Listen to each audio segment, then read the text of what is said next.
খুব ভোরে নিজ রুমে ফিরে আসে তৃপ্তি। এরপর বেডের উপর শুয়ে ঘুমিয়ে পড়ে, কিন্তু ঘুম আর তার হলো না। একটু পরে আমিনা এসে টেনে ওয়াশরুমে দিয়ে চলে গেছে। তৃপ্তি অজু করে নামাজ পড়ে আবারও বেডের উপর শুয়ে পড়ল। এক ঘুমের সকাল 10টায় ঘুম ভাঙল তার। ফ্রেশ হয়ে ফেলতে তুলতে নিচে নেমে আসলো সে। ডাইনিং টেবিলে নিচু আর লিয়া বসে সকালের নাস্তা শেষ করছে। তৃপ্তি খানিকের মধ্যে থমকে দাঁড়িয়ে গেল। মুহূর্তেই মনটা খারাপ হয়ে গেল। মুখে নেমে এলো এক আকাশ কালো মেঘ। বুকের মধ্যে চিনচিন ব্যথা অনুভব করলো তৃপ্তি। লিয়া হাসতে হাসতে নিচকে খাইয়ে দিচ্ছে, আর নিজেও হাসতে হাসতে লিয়ার হাত থেকে খাবার মুখে নিচ্ছে। তৃপ্তি নিজেকে দমিয়ে রাখতে পারল না। সিঁড়ির কাছ থেকেই আবারও নিজ রুমের দিকে দৌড় দিল। সোজা রুমে এসে ধপাস করে বেডের উপর শুয়ে বালিশে মুখ গুজে দিল।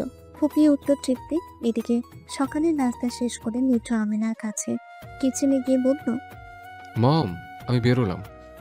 আমিনা নিজের কাছে মন দেখিয়ে বলল। শুনেছি।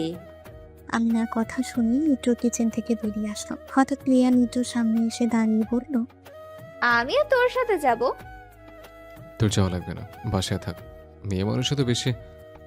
মিঠুর সাথে খাতে ভাঁজ করতে করতে বলছিল। লিয়া মিঠুকে থামিয়ে ফরফরিয়ে বলে উঠল, কতদিন পর দেশে আসলাম, একটু ঘুরবো না? ঘুরবি? ঘুর, তবে আমার সাথে একদম না। আর ক্লাবে তো একদমই যাবি না। মিঠু আগে ভঙ্গিতেই বলল। হঠাৎ লিয়া মিঠুর হাত থেকে বাইকের চাবি টান মেরে নিয়ে দৌড় দিল। মিঠু খাবার চাকা খেয়ে লিয়ার দিকে তাকালো, এরপর চিৎকার করে বলে উঠল, দিয়ার বাচ্চা, বাইক নিবি না? হাই দাঁড়া। বলেই দৌড় দিল মিঠু। লিয়া সবেমাত্র বাইকে উঠে বসেছে, বাইক এখনো স্টার্ট দিতে পারেনি। মিঠু দৌড়ে বাইকের কাছে এসে চাবিটা টান মেরে বাইক থেকে খুলে নিল। লিয়া দাঁত কটমট করে মিঠুর দিকে তাকিয়ে বলল, নিদ্দার বাচ্চা, চাবি তো বলছি, নহলে তোর দাঁত ভাঙবো এখন। লিয়ার কথা শুনে মিঠুর টনচিলের ভাব নিয়ে বলল, আসছে আমার দাঁত ভাঙতে। বাড়ি থেকে নাম জলদি, নাহলে তো চুল কেটে দেব। মিঠুর কথা শুনে লিয়া আটকে উঠল। আগের বার যখন আসছিল তখন মিঠু সত্যি সত্যি লিয়ার চুল কেটে দিয়েছিল। লিয়া অসহায় ভাবে মিঠুর দিকে তাকিয়ে বলল, এই দেখ, তুই আমার চুলের দিকে নজর দিবি না। আমার এত সুন্দর চুল অকারণে আমি হারাতে চাই না। তাহলে বাইক থেকে নাম। মিঠু হাত দুটো ওপরে তুলে আড়ামোড়া ভেঙে বলল। লিয়া নড়ে চড়ে বসে বলল, আগে প্রমিস কর তোর সাথে আমাকে নিবি। মিঠু চান এই মেয়ে এখন কোনোভাবেই মানবে না, একে সাথে করে নিয়েই যেতে হবে। মিঠু বিরক্ত হয়ে চোখ মুখ কুচকে বলল। পেছনে সরে বস। মিঠুর কথা শুনে লিয়া খুশিতে কচকচিয়ে উঠে পেছনে সরে বসলো। মিঠু বিরক্ত হয়ে বাইকে উঠে বসলো। এরপর বাইক স্টার্ট দিয়ে বাড়ি থেকে বেরিয়ে গেল। বারান্দায় দাঁড়িয়ে এতক্ষণ পর্যন্ত সব কিছু দেখছিল তৃপ্তি, আর চোখের পানি ফেলছিল। মিঠু আর লিয়া বেরিয়ে যেতে সেও আবারও রুমে এসে বালিশে মুখ গুজে দিল। ও রাহুল, রাশেদ কই রে? সকাল থেকে দেখছি না। জেকে কথা শুনে রাহুল চেয়ারে হেলান দিয়ে বসে বলল, সেটা আমি কি করে জানবো? এদিকে নিদ্র কাল সেই বিকেলে গেছে ক্লাব থেকে, আর এখনো আসেনি। আজ যে উত্তরে কলেজে যেতে হবে, এটা ওরা মনে হয় ভুলে গেছে। রাহুলের কথা শুনে সাব্বির বলে উঠল। ওই তো নিদ্র এসে গেছে, কিন্তু নিদ্রার পিছনে এটাকে। সাব্বিরের কথা শুনে সবার পেছনে ফিরে তাকালো। ক্লাবের কাছের দরজা ভেদ করে সবার দৃষ্টি বাহিরে গেল। সুজন আঁতকে উঠে বলল, ও আল্লাহ গো বাঁচাও, এই ডাইনি কবে আসলো? এই বলে নিজের আশেপাশে তাকালো সুজন, কিন্তু সে কাউকেই নিজের পাশে দেখল না। আশ্চর্য বিষয়, এখনই তো সবাই ওর পাশে বসা ছিল। সুজন পেছনে করে দেখল সাব্বির, জায়গা রাহুল ক্লাবের পেছনের দরজার দিকে দৌড়াচ্ছে। ওই আমারও নিয়ে যা। বলেই দৌড় দিল সুজন। ক্লাবের ভেতরে তিন পথর নীরবতা। নিডু আর লিয়া ক্লাবের ভেতরে প্রবেশ করলো।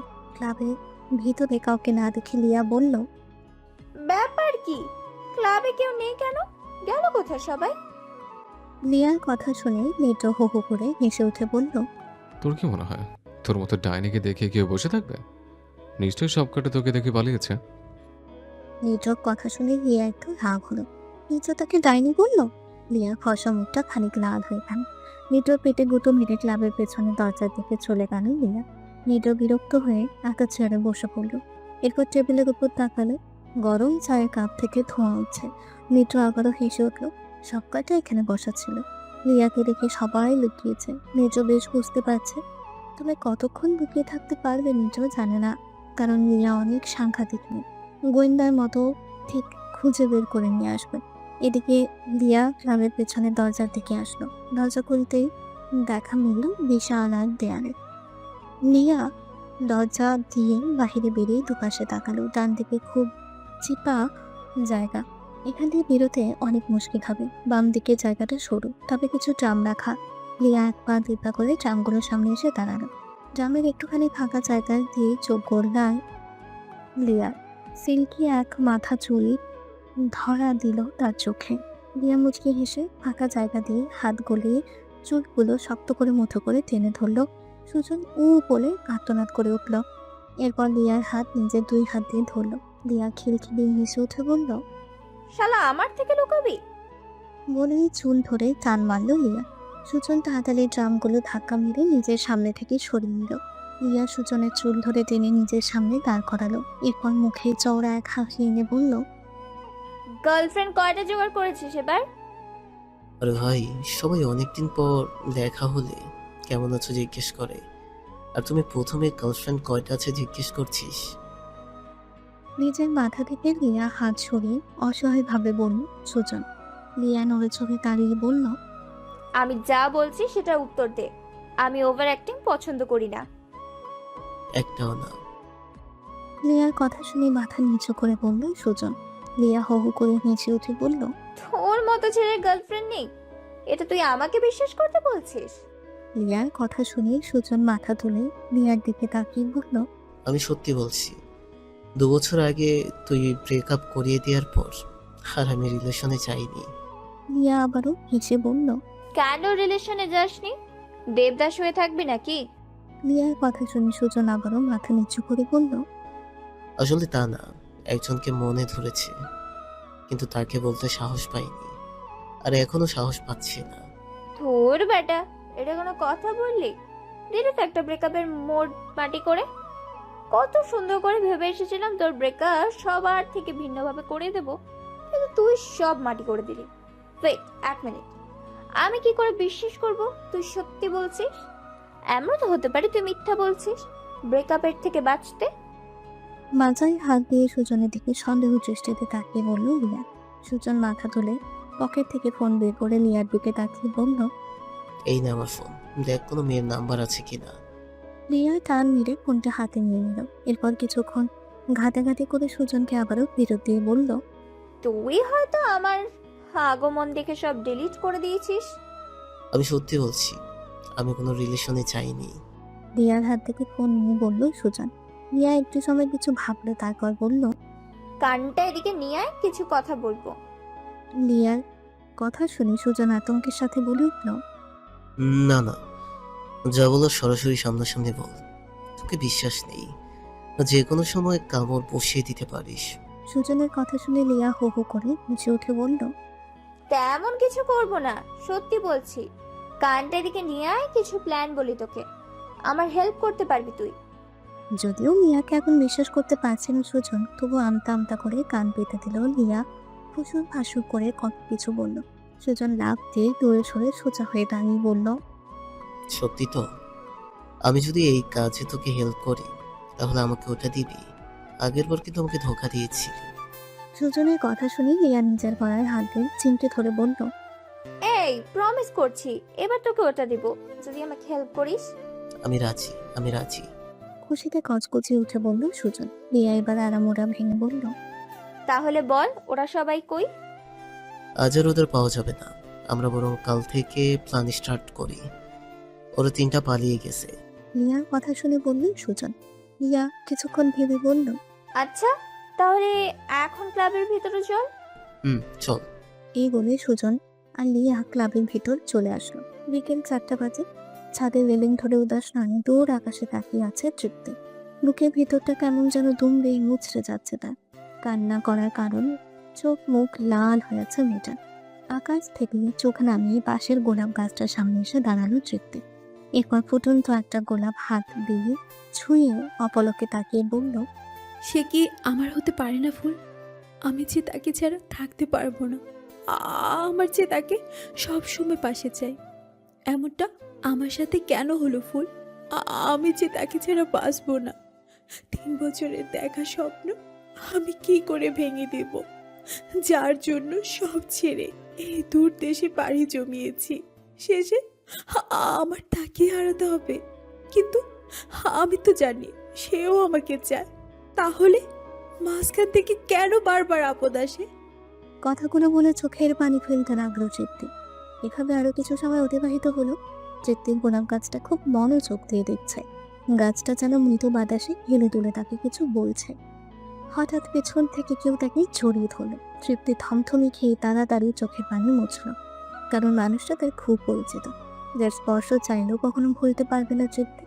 মেয়েটাও চট করে তৃপ্তিকে নিচের দিকেই ঘোরালো। মেয়েটা মাথা নিচু করে আছে। মিত্র 2 হাত তৃপ্তির 2 গালের উপর রেখে মুখটা নিচের দিকে তুলল।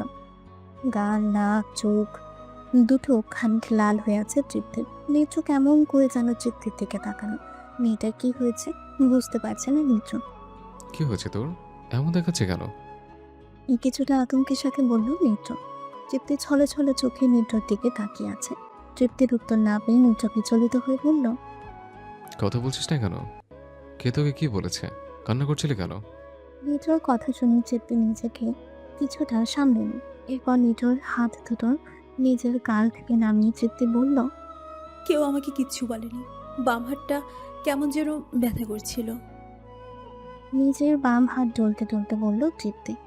মিত্র চট করে হাতটা নিজের 2 হাতের মধ্যে নিয়ে বলল, ধর পাগলে, এর জন্য আবার কান্না করা লাগে? তৃপ্তির বাম হাতটা একটু মালিশ করে দিয়ে বলল মিত্র। তৃপ্তি তাকিয়ে আছে মিত্রর দিকে।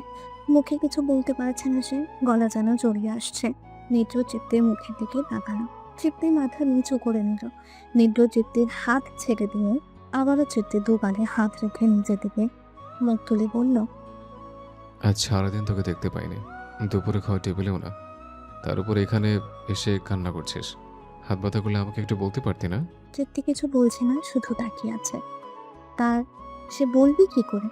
তার যে এখন কথায় গলা দিয়ে আসছে না। যা আসছে সব কান্না ভেজা কথা, যা তৃপ্তি কখনো মিত্রর সামনে বলবে না। মিত্র তৃপ্তির উত্তর না পেয়ে ঠোঁট জোড়া তৃপ্তির টকটকে লাল গালে ছুঁয়ে দিয়ে বলল, রাগ করেছে বলছে মাই কিউটি? বলতে বলতে তৃপ্তিকে নিজের সাথে মিশিয়ে নিল মিত্র। তৃপ্তি শক্ত করে জড়িয়ে ধরল মিত্রকে, যেন কেউ মিত্রকে ছিনিয়ে নিয়ে যাচ্ছে তৃপ্তির থেকে। মিত্র মুচকি হেসে তৃপ্তির মাথায় হাত রাখল। সকাল 6টা বাজে। আমেনা কিচেনে সকালে নাস্তা তৈরি করছেন। ওনার মনে কি চলছে একমাত্র উনিই জানেন। রিয়া ফোনে কথা বলতে বলতে কিচেনের দিকে আসলো। হ্যালো সুজন। অপর পাশ থেকে সুজন একরাশ বিরক্তি নিয়ে ঘুম জোরালো কণ্ঠে বলল, বল, এত সকালে কল করেছিস কেন? শান্তিতে ঘুমোতেও দিবি না নাকি? সুজনের কথা শুনে রিয়া একটা ঝাড়ি মেরে বলল, ওই তোর ঘুম রাখ। কাল তোকে কি বলেছিলাম আমি, মনে নেই তোর? নাকি ওটা তুই নিতে চাস না? রিয়ার ঝাড়ি আর কথা শুনে মুহূর্তের মধ্যেই সুজনের ঘুম হারাম হয়ে গেল। সে শোয়া থেকে উঠে বসে রিয়াকে বলল, আমি এখনই আসছি। কোথায় আসতে হবে বল? সোজা আমাদের বাসা চলে আয়। এই বলে রিয়া কল কেটে দিল। সুজনকে আর কিছু বলতে দিল না। কিচেনের মধ্যে প্রবেশ করে আমেনাকে পেছন থেকে জড়িয়ে ধরল রিয়া। এরপর আমেনার কাঁধে চিবুক ঠেকিয়ে কানের কাছে মুখ নিয়ে বলল, কি করো শাশুড়ি মা? আমেনা এতক্ষণ এক মনে কাজ করছিলেন, কিন্তু এই পর্যায়ে তিনি থমথমে খেয়ে যান। তিনি জোরপূর্বক মুখে হাসি এনে বললেন, নাস্তা তৈরি করছি। এইটুকু বলে আমেনা একটু থেকে আবারও বললেন, এত সকাল সকাল ঘুম থেকে উঠে পড়লি যে? আর বলো না, ওই ব্যাটা সুজন আছে না, মানে আমার জামাইয়ের বন্ধু, ওরে আসতে বলেছি, একটা কাজ আছে। রিয়ার কথা শুনে আমেনা রিয়াকে নিচে থেকে ছাড়িয়ে সন্দেহ দৃষ্টিতে তাকিয়ে বললেন, কি কাজ? এখন কিছু বলবো না, আগে কাজটা কমপ্লিট করি তারপর বলবো। শুনে তুমি হাসতে হাসতে শেষ হয়ে যাবে। এই বলে রিয়া হাসতে লাগলো। আমিনা আর কিছুই বললেন না। তিনি একটু হেসে সামনের দিকে ঘুরে নিজের কাজে মন দিলেন, কারণ তিনি জানেন রিয়া অনেক বাজি মেয়ে। নিশ্চয়গুলো শয়তানি বুদ্ধি ওর মাথায় নাড়া দিয়েছে। রিয়া আবারও আমিনাকে পেছন থেকে জড়িয়ে ধরে বলল, আমার জন্য একটু নাস্তা হবে গো শাশুড়ি মা, আমি একটু বাহিরে ঘুরতে যাব তো, তাই এত তাড়াতাড়ি ঘুম থেকে উঠে পড়েছি। ওখান থেকে একটা প্লেট নিয়ে আয়, আমি খাবার দিচ্ছি। হাতের ইশারায় কিছু প্লেট দেখিয়ে বলল আমিনা। লিয়া আমিনাকে ছেড়ে দিয়ে একটা প্লেট বেসিনের মধ্যে ধুয়ে আবারও আমিনার কাছে আসলো। আমিনা ভাজি আর দুটো রুটি দিল। লিয়া কিচেনের মধ্যে দাঁড়িয়ে দাঁড়িয়ে খেতে লাগলো আর আমিনার সাথে ফটর ফটর করতে লাগলো। ঘুমের মধ্যে তৃপ্তি অনুভব করলো কেউ তার কান ধরে টানছে। তাড়াতাড়ি চোখ খুলে 2 হাত দিয়ে কানে থাকা হাতটা ধরলো সে। এরপর শোয়া থেকে উঠে বসলো। সামনের দিকে তাকাতেই চিরচেনা মুখটা দেখে বলে উঠল, আহ ভাইয়া, কি করছো? ব্যথা পাচ্ছি তো, কান ছাড়ো। ঘুম ঘুম কণ্ঠে 2 হাত দিয়ে শক্ত করে নির্জর হাত ধরে বলল তৃপ্তি। নির্জর তৃপ্তির কান ধরে বেডের পাশে বসে বলল, সকালে আমার জন্য কফি বানিয়ে আনতে বলেছিলাম আমি। কাল ঘুমিয়েছিলে, এর জন্য মাফ করলাম। কিন্তু আজও অনিয়ম, এটা তো হয় না।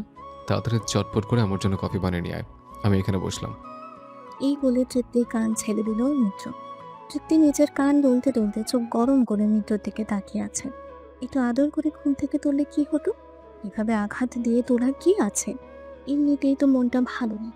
নির্জর পকেট থেকে ফোন বের করে হাত দিয়ে বলল, এভাবে আমার দিকে তাকিয়ে থেকে লাভ নেই। তাড়াতাড়ি কিচেনে যা। কফি না খেয়ে আমি বাবা এখান থেকে যাচ্ছি না। পা দুটো বেডের ওপর তুলে গোল ধরে বসে বলল নির্জ। তৃপ্তি জোরে নির্জকে একটা ধাক্কা মেরে বেড থেকে নেমে দাঁড়ালো। এরপর বিড়বিড় করতে করতে রুম থেকে বেরিয়ে গেল।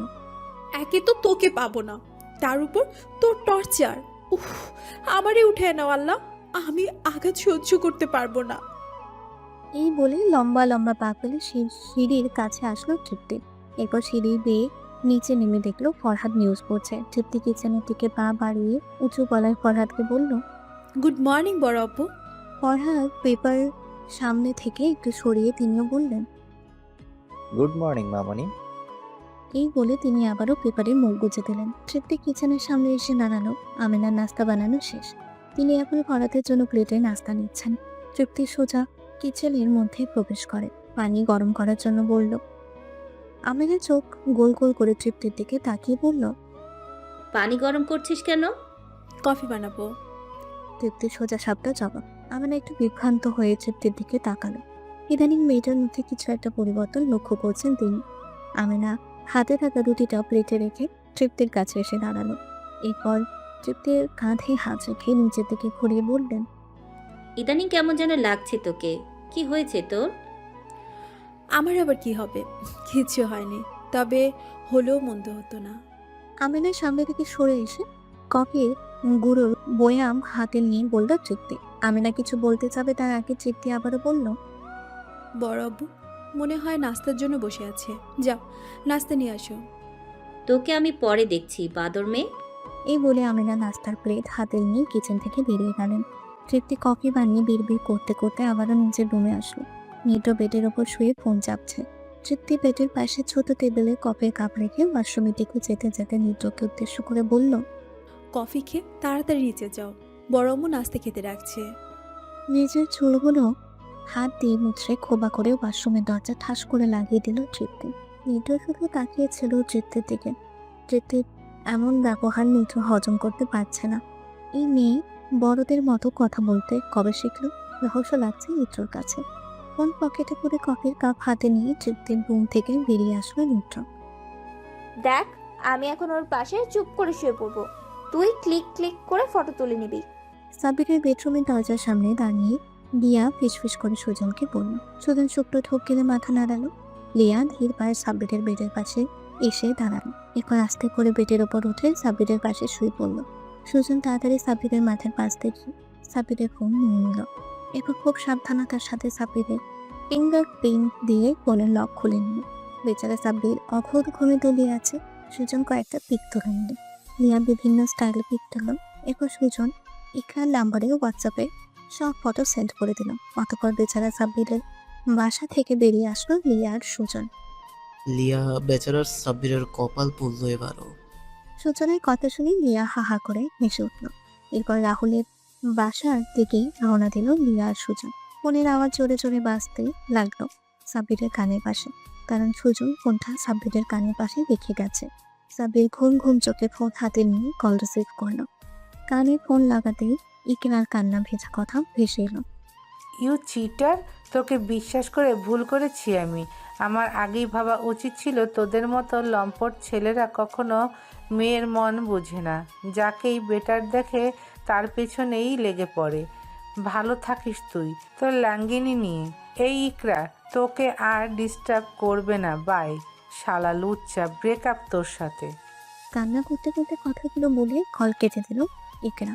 সাব্বির চট করে শোয়া থেকে উঠে বসে পড়ল। ইকরার কথাগুলো তার একান দিয়ে ভিতরে গেছে, অন্য কান দিয়ে বেরিয়ে এসছে। হোয়াটসঅ্যাপের টোন শব্দ হতে হোয়াটসঅ্যাপে প্রবেশ করলো সাব্বির। কয়েকটা ফটো দেখে সাব্বিরের মাথা ঘুরে গেল। ইকরার কথাগুলো এবার বুঝতে পারছে সাব্বির। লিয়ার বাচ্চা।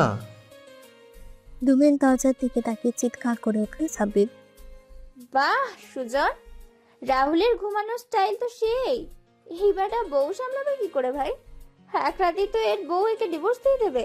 যাক গে সে কথা, এখন তুই ফটো তোল। কথাগুলো বলে রাহুলের বেটের ওপর উঠে শুয়ে পড়ল লিয়া।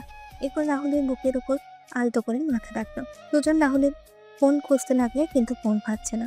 লিয়া বিরক্ত হয়ে ফিসফিস করে সুজনকে বলল, কিরে ফোন পেলি? আরে দেখতেছি তো, পাচ্ছি না। সুজনও ফিসফিস করে বলল, ওই টেবিলের উপর দেখ। হাতের ইশারায় একটা টেবিল দেখিয়ে বলল লিয়া। সুজন টেবিলের পাশে যেতে দেখতে পেল ফোনটা হাতে নিয়ে পেটের পাশে এসে দাঁড়ালো। এরপর রাহুলের ফিঙ্গারপ্রিন্ট দিয়ে লক করে ফটো তুলে নিল। রিয়া রাহুলের কাছ থেকে উঠে সুজনের কাছে এসে দাঁড়ানো। সুজন এই মুহূর্তে সামিয়ার নাম্বারে ফটোগুলো সেন্ড করে দিল। এরপর ফোনের সাউন্ড বাড়িয়ে দিয়ে রাহুলের কানের কাছে ফোন রেখে দিল, যাতে কেউ কল দিলেই জোরে আওয়াজে রাহুলের ঘুম ভেঙে যায়। রাহুলের বাসা থেকে বেরিয়ে বাইকের উপর উঠে বসলো সুজন। লিয়া বাইকের পেছনে বসতেই বাইক স্টার্ট দিয়ে চালাতে শুরু করলো সুজন। জানিস লিয়া, রাহুলের গার্লফ্রেন্ড গ্রামের মেয়ে।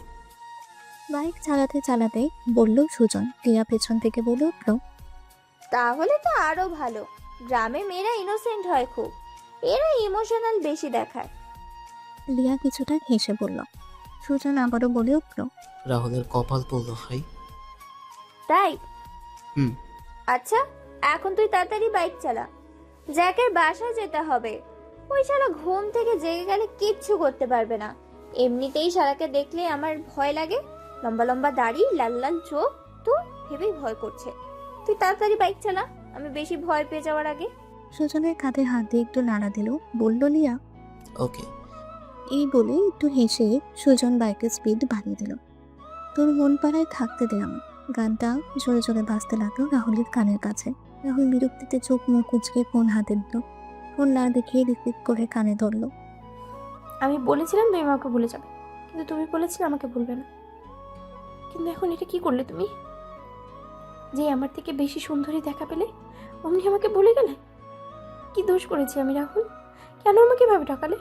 অনেক স্বপ্ন দেখেছি আমি তোমাকে নিয়ে, আজ আমার সব স্বপ্ন তুমি ভেঙে চুরমার করে দিলে।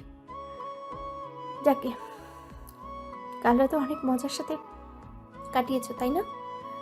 ভালো তো তুমি। এই সামিয়া না হয় না পাওয়ার কিছু নিয়েই থাকতো, আর কোনোদিন আমাকে কল দিবে না তুমি। আমি কোনো প্রতারকের সাথে কথা বলতে চাই না। ভালো থেকো তোমার সুন্দরী কিনে। কান্না করতে করতে কথাগুলো বলে কল কেটে দিল সামিয়া। রাহুল চট করে শোয়া থেকে উঠে বসলো। চোখ দুটো ধুলে ফোনের রিমোটে গেল। ফটোগুলো দেখে মাথায় হাত দিয়ে ফেললো। লিয়ার আর বাচ্চা। দাঁতে দাঁত চেপে চিৎকার করে উঠল রাহুল। বাসায় কলিং বেলের আওয়াজ পেয়ে জ্যাকের আম্মু রিনা বেগম দরজা খুলে দিলেন। সুজন আর লিয়াকে দেখে তিনি হেসে বলে উঠলেন, আরে সুজন, লিয়া, কেমন আছো তোমরা? অনেকদিন পর দেখা হলো। এসো এসো, ভিতরে এসো। দরজার পাশ থেকে সরে গিয়ে বললেন রিনা বেগম। লিয়া বাসার ভিতর প্রবেশ করতে করতে বলল, আমি ভালো আছি আন্টি, বাট সুজনের জানি না। আপনি কেমন আছেন? তোমার দুষ্টুমি এখনো কমেনি লিয়া। রিনা বেগম একটু হেসে বলেন। লিয়া মাথা চুলকে বলল, এটা আমার জন্মগত রোগ আন্টি, এটা কি ছেড়ে দেওয়া যায়? এখন বলুন সকালের কি নাস্তা বানিয়েছেন? আপনার হাতে রান্না খাবো বলে সেই লন্ডন থেকে ছুটে এসেছি। হয়েছে, আর পাম দিতে হবে না। আমি ভালো করেই জানি তুমি কেমন। এর আগের বার কত করে বললাম, লিয়া একটা দিন থেকে যাও আমাদের বাসায়। কই, তখন তো আমার কথা শুনলে না। রিনা বেগমের কথা শুনে লিয়া শুকনো হাসি দিয়ে বলল, এবার থেকে যাবো আন্টি। আরে ভাই, আমি যে এখানে দাঁড়িয়ে আছি, আমাকেও দুই একটা কথা বলার সুযোগ দে। সুজনের কথা শুনে রিয়া মুখ বাঁকিয়ে বলল, তোরে কে ধরে রাখছে? কথা বলতে হলে বলবি। তোরই তো বোনের রিয়া পুরো কথা শেষ করতে পারলো না। সুজন চোখ গরম করে তাকালো। রিনা বেগম থমথমে খেয়ে রিয়ার দিকে প্রশ্নবোধক দৃষ্টিতে তাকালো। রিয়া ঢোক গেলে ফোকলা হেসে বলল, আরে এভাবে আমার দিকে তাকিয়ে আছিস কেন সুজন? আমি জাস্ট ফান করছিলাম। আচ্ছা, আন্টি জেক কোথায়? ওর সাথে একটু দেখা করে আসি।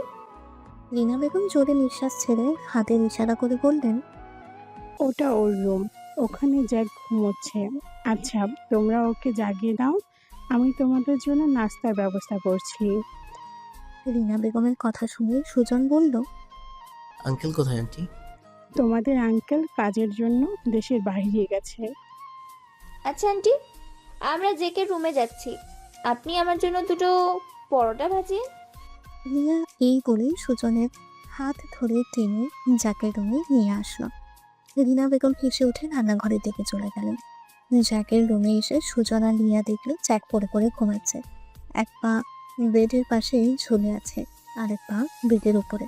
গায়ের কম্বল এলোমেলো হয়ে পড়ে আছে জ্যাকের গায়ের উপরে। রিয়া শুকনো ধূপ গেলে সুজনকে বলল, তোর বোন কি দেখে একে পছন্দ করেছে রে? একে মানুষের বলা ভুল হবে ভাই। পশুরাও কত সুন্দর করে গুটি শুটি মেরে শুয়ে, আর একে দেখ।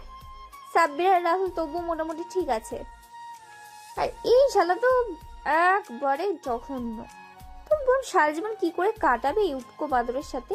আমি তো এক সেকেন্ডও থাকতে পারবো না।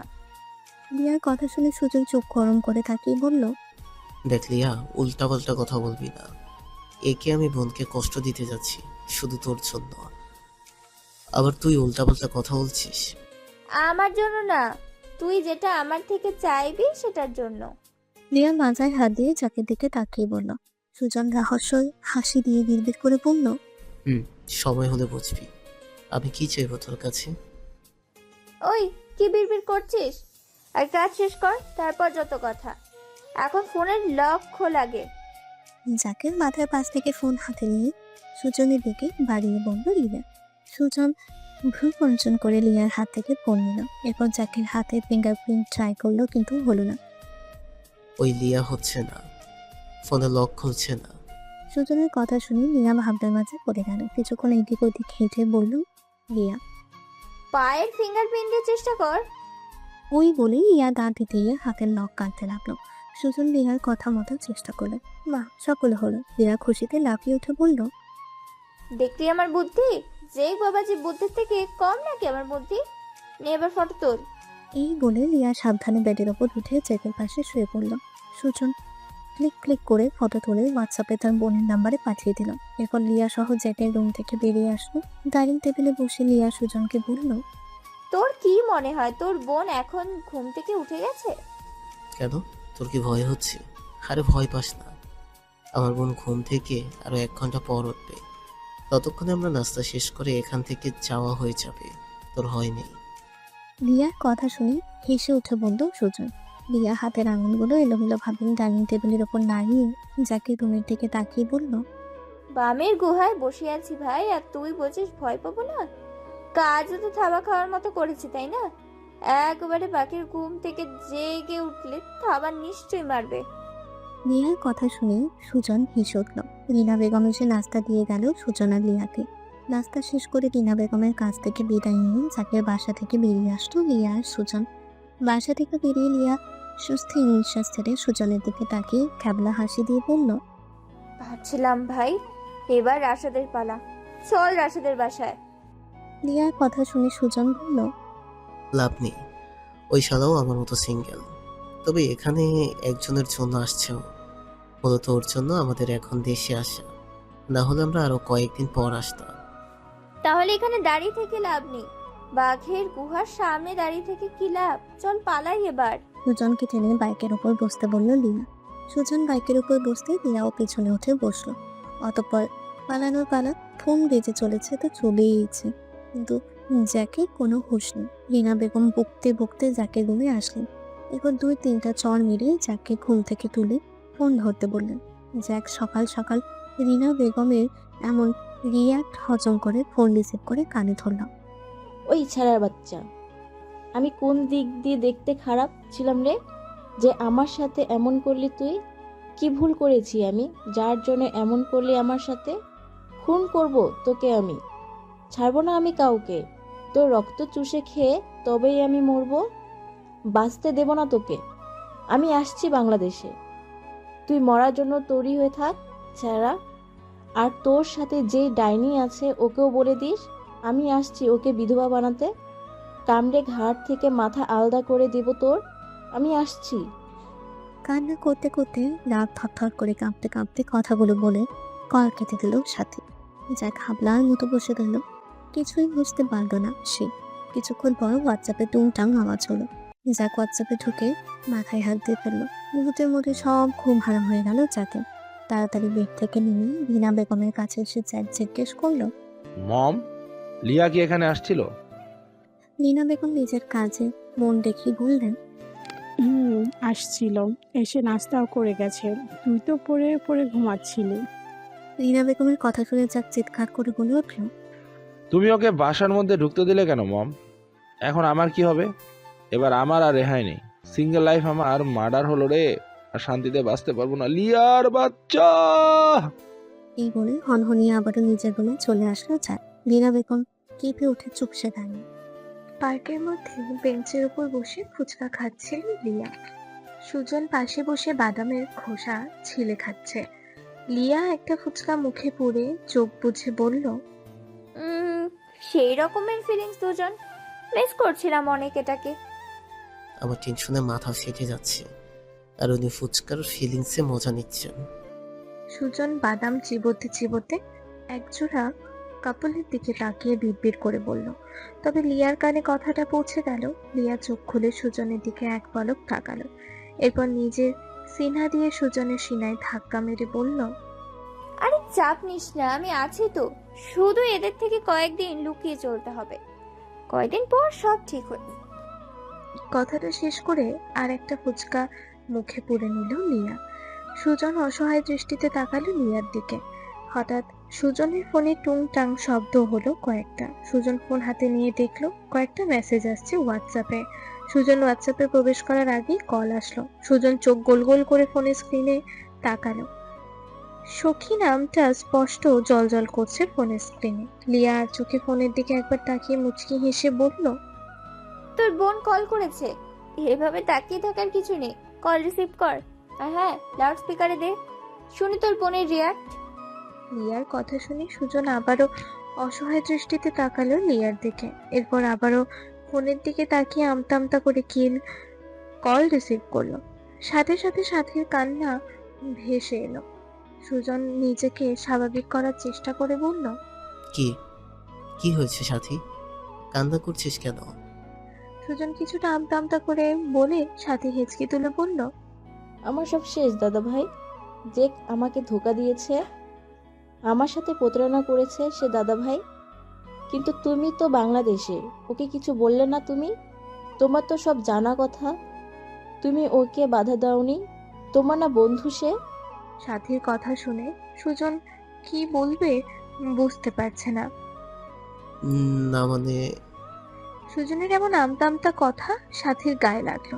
সাথী হেঁচকি তুলে চিৎকার করে বলল, বুঝছি আমি, তুমিও ওর সাথে যুক্ত, নিজের বন্ধু তো, তাই কিছু বললো না ওকে। সমস্যা নেই, আমি আগামী 2 দিনের মধ্যে দেশে আসছি, সবাইকে দেখে নিব, আমি কাউকে ছাড়বো না। হেঁচকি তুলে কথাগুলো বলে চোখের পানি মুছলো সাথী।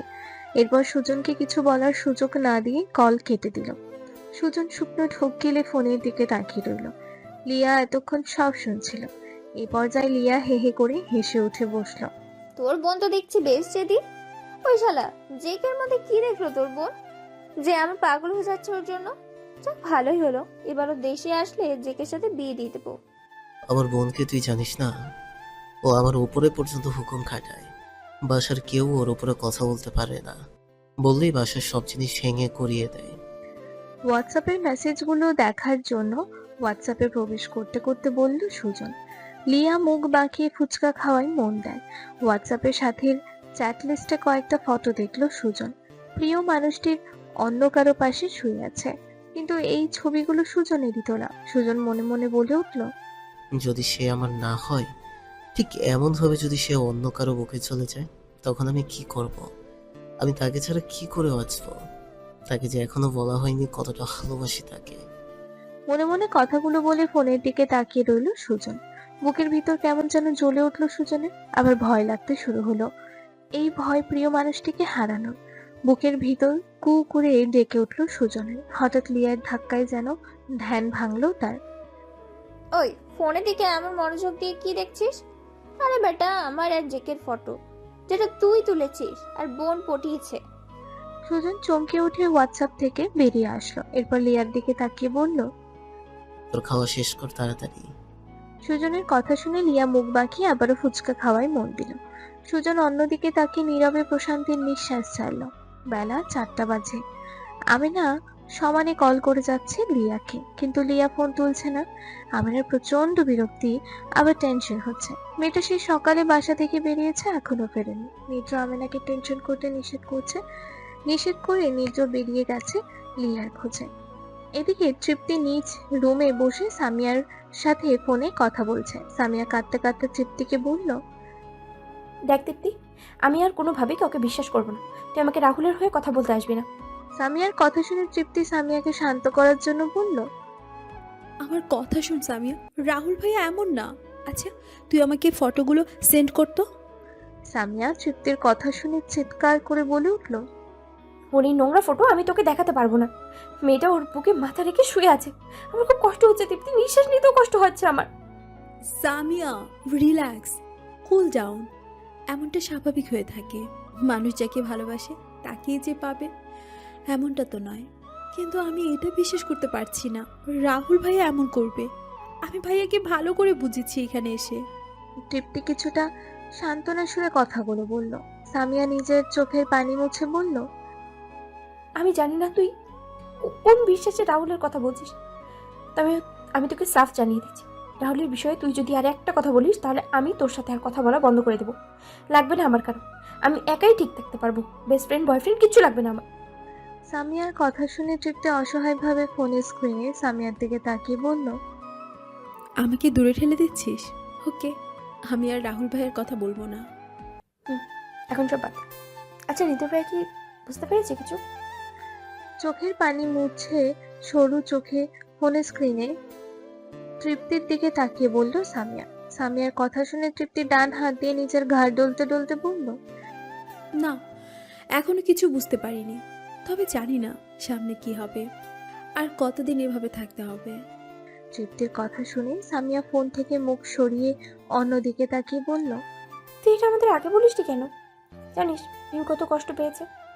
মেয়েটা কয়টা রাত না ঘুমিয়ে কেটেছে। তুই যদি আমাদের আগে বলতি যে তুই নিদ্র ভাইকে ভালোবাসিস, তাহলে আমরা কখনোই নিদ্র ভাইয়ের ধারের কাছেও যেতাম না। শুধু শুধু মিম মাঝখান থেকে কষ্ট পেল। সামিয়ার কথা শুনে তৃপ্তি একটু হাসার চেষ্টা করে বলল। শুধু মিম না, আমার জন্য অনেকই কষ্ট পেয়েছে, কিন্তু এখন আমি তাদের সেই কষ্টের ভাগিদারি হতে যাচ্ছি। ভাইয়ের বিয়ে ঠিক হয়ে আছে অন্য কারোর সাথে। আমি আমি এই কষ্ট সহ্য করতে পারবো না সামিয়া। আল্লাহর কাছে দোয়া কর যাতে তার বিয়ের আগে আমার মরণ হয়। তৃপ্তির কথা শুনে সামিয়া ফোনের দিকে তাকালো। এরপর উৎকণ্ঠিত হয়ে বলল। তৃপ্তি, তুই এগুলো কি বলছিস? তৃপ্তি ফোনের স্ক্রিন থেকে মুখ ফিরিয়ে অন্যদিকে তাকিয়ে বলল। আমি ঠিকই বলছি, এখন রাখছি, আমার ভালো লাগছে না এখন। এত নাটক, এত সব কিছু এক নিমিষেই শেষ হয়ে যাবে। তুই ভাইয়াকে বলছিস না কেন যে তুই ভাইয়াকে ভালোবাসিস? এসব নাটক বাদ দিয়ে ভাইয়াকে সত্যিটা বলে দে না। আমার এই বাচ্চা বাচ্চা স্বভাব তাকে ঠিকই গলিয়ে দেবে। আর আমি জানি ভাইও আমাকে ভালোবাসে, আর তুইও আমাকে বলেছিস, এবং আমি অনেক পরীক্ষা করেও দেখেছি তাকে। সে সব সময় পরীক্ষা পাশ করেছে, কিন্তু সমস্যাটা অন্যখানে সামিয়া। নিদ্র ভাইয়া বিয়েতে রাজি না থাকলেও আমার বড় আব্বু ঠিক রাজি করিয়ে নিবে। তাহলে তো 3 বছরের স্বপ্ন সব শেষ করে দিবি? মানুষ না পাওয়া কিছু নিয়েও বেঁচে থাকতে পারে। তুই যেমনটা রাহুল ভাইয়াকে বলেছিস, আমিও এখন তোকে সেটা বলছি। আমি না হয় না পাওয়া কিছু নিয়েই থাকলাম। অবশ্য তুই রাহুল ভাইয়ের থেকে কিছু পাসনি, কিন্তু আমি ভাইয়ের থেকে অনেক কিছু পেয়েছি। যে কয়দিন বেঁচে থাকবো তার স্মৃতিগুলো নিয়েই না হয় বেঁচে থাকবো। কথাগুলো বলে খট করে কল কেটে দিল তৃপ্তি। এরপর চোখ দুটো বুঝে বেডের উপর টান টান হয়ে শুয়ে পড়ল। চোখের কোণ বেয়ে পানি গড়িয়ে কানের পাশে এসে ঠেকলো। রাত 9টা বাজে। নিদ্র লিয়াকে নিয়ে বাসায় ফিরল। নিদ্রর বাইকের পেছন থেকে নেমে লিয়া দৌড়ে বসার ভিতরে চলে গেল। বাহিরে দাঁড়িয়ে থাকলে নিদ্র নির্ঘাত কানের নিচে বাজাতে বাজাতে বাড়ির ভেতরে নিয়ে আসতো। নিজের রুমে না গিয়ে সোজা আমিনার কাছে চলে আসলো লিয়া। আমিনা সোফার উপর বসে টিভি দেখছিলেন। লিয়া আমিনার পাশে বসে আমিনাকে 2 হাত দিয়ে জড়িয়ে ধরলো। আমিনা কিছু বুঝতে না পেরে লিয়ার মুখের দিকে তাকালেন। লিয়াকে দেখে তৃপ্তি বসা থেকে উঠে নিজের রুমে চলে গেল। এতক্ষণ আমিনার সাথে বসে টিভি দেখছিল তৃপ্তি। লিয়াকে সহ্য হয় না তার। আমিনা লিয়ার মুখের দিকে তাকিয়ে আছে। লিয়ার মুখে ভয়ের ছাপ স্পষ্ট। সদর দরজার দিকে তাকিয়ে আছে লিয়া। আমিনা লিয়ার চোখ অনুসরণ করে তাকালেন। নিদ্র রেগে তেড়ে আসছে আমিনা আর লিয়ার দিকে। আমিনা কিছু বুঝতে পারছে না। লিয়া কাচুমাচু হয়ে আমিনাকে আরো শক্ত করে জড়িয়ে ধরে ফিসফিস করে বলল, শাশুড়ি মা, এই যাত্রায় বাঁচিয়ে দাও, কথা দিচ্ছি জীবনে আর এমন করব না। এটাই আমার শেষ দুষ্টুমি ছিল। আমিনা লিয়ার মুখের দিকে তাকালেন। নিদ্র তেড়ে আসতে আমিনা লিয়াকে নিচ থেকে ছাড়িয়ে উঠে নিদ্রর সামনে দাঁড়ালেন। নিদ্রর রাগে চোখ লাল হয়ে আছে। কি হয়েছে? প্রশ্ন করলেন আমিনা নিদ্রকে। নিদ্র দাঁত কটমট করে বলে উঠল, তুমি আমাকে বলছো কি হয়েছে? ওকে জিজ্ঞেস করো, ও কি করেছে আজ। মন্দ যাচ্ছে ধরে। এই বলে নিদ্র আমিনার পাশ কাটিয়ে তেড়ে আসতে চাচ্ছিল। লিয়া তাড়াতাড়ি বসা থেকে উঠে আমিনার পিছনে এসে দাঁড়ালো। আমিনা নিদ্রকে ঠেলে সরিয়ে দিয়ে বললেন, তুই রুমে গিয়ে ফ্রেশ হ, আমি দেখছি। নিদ্র আমিনার দিকে তাকিয়ে বলল, বারবার এক জিনিস ভালো লাগে না মম। এর আগের বার ও এমন করেছে, আমি কিছু বলিনি, কারণ ওদের রিলেশন তখন এত ভালো ছিল না। কিন্তু এখন ওরা যাদের সাথে রিলেশনে গেছে, ওরা একে অপরকে অনেক ভালোবাসে। একটা সংসার ভাঙলে যেমন হয়, ঠিক এমন কাজ করেছে ও। আরে এই কোনোদিন কাউকে ভালোবেসেছে? ভালোবাসলে ঠিকই বুঝতো ওদের কষ্ট। ইডিয়েট। কথাগুলো বলে হন হন করে সিঁড়ি বেয়ে উপরে উঠে গেল নিদ্র। আমিনা একটা বড় নিঃশ্বাস ছাড়লেন। লিয়া মুখ বাঁকিয়ে আমিনাকে পেছন থেকে জড়িয়ে ধরলো। আমিনা ছোট করে লিয়ার হাতে চড় মেরে বললেন, কি করেছিস তুই? আমিনার কথা শুনে লিয়া আমিনার কাঁধে চিবুক ঠেকিয়ে সব বলতে লাগলো। আমিনা সব শুনে হাসবেন না দুঃখ প্রকাশ করবেন কিছুই বুঝতে পারছেন না। তবে লিয়া খিলখিল করে হাসছে কথাগুলো বলে। কাজটা তুই মোটেও ঠিক করিসনি। কালই সবার কাছে আবার ফোন করে সরি বলবি, আর ওদের সব ঠিক করে দিবি। আমার বইই গেছে, আমি কারো কাছে নত হতে পারবো না। নিদ্রায়ন আহমেদ নিদ্রর বউ কারো কাছে নত হবে না, এটা প্রেস্টিজে লাগবে। আমিনার কথা শুনে এই বলে লিয়া আমিনাকে ছেড়ে দিল। এরপর সিঁড়ি বেয়ে নিজের রুমের দিকে হাঁটা ধরলো। আমিনা একটু দীর্ঘশ্বাস ছাড়লেন। পেরিয়ে গেছে 3টা দিন। আমিনা মাথা নিচু করে বসে আছেন নিজ রুমে। ওনার চোখ দুটো স্থির হয়ে আছে মেঝেতে।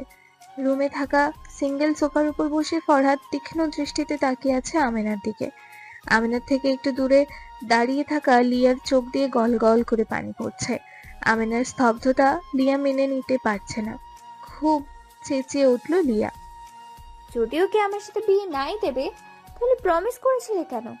কেন বলেছিলে অন্য কাউকে আর কোনোদিন ভালোবাসবে না? কেন বলেছিলে ওকে আমার সাথে বিয়ে দেবে? কেন বলেছিলে আমার পড়াশোনা শেষ করতে? কেন আমার মন নিয়ে খেললে তুমি ফুপি? আমিনা মেঝে থেকে চোখ তুলে লিয়ার দিকে অসহায় দৃষ্টিতে তাকালো। লিয়া চোখ ফিরিয়ে নিল আমিনার দিকে। মেয়েটাকে এতটা আস্কারা দেওয়া উচিত হয়নি আমিনার।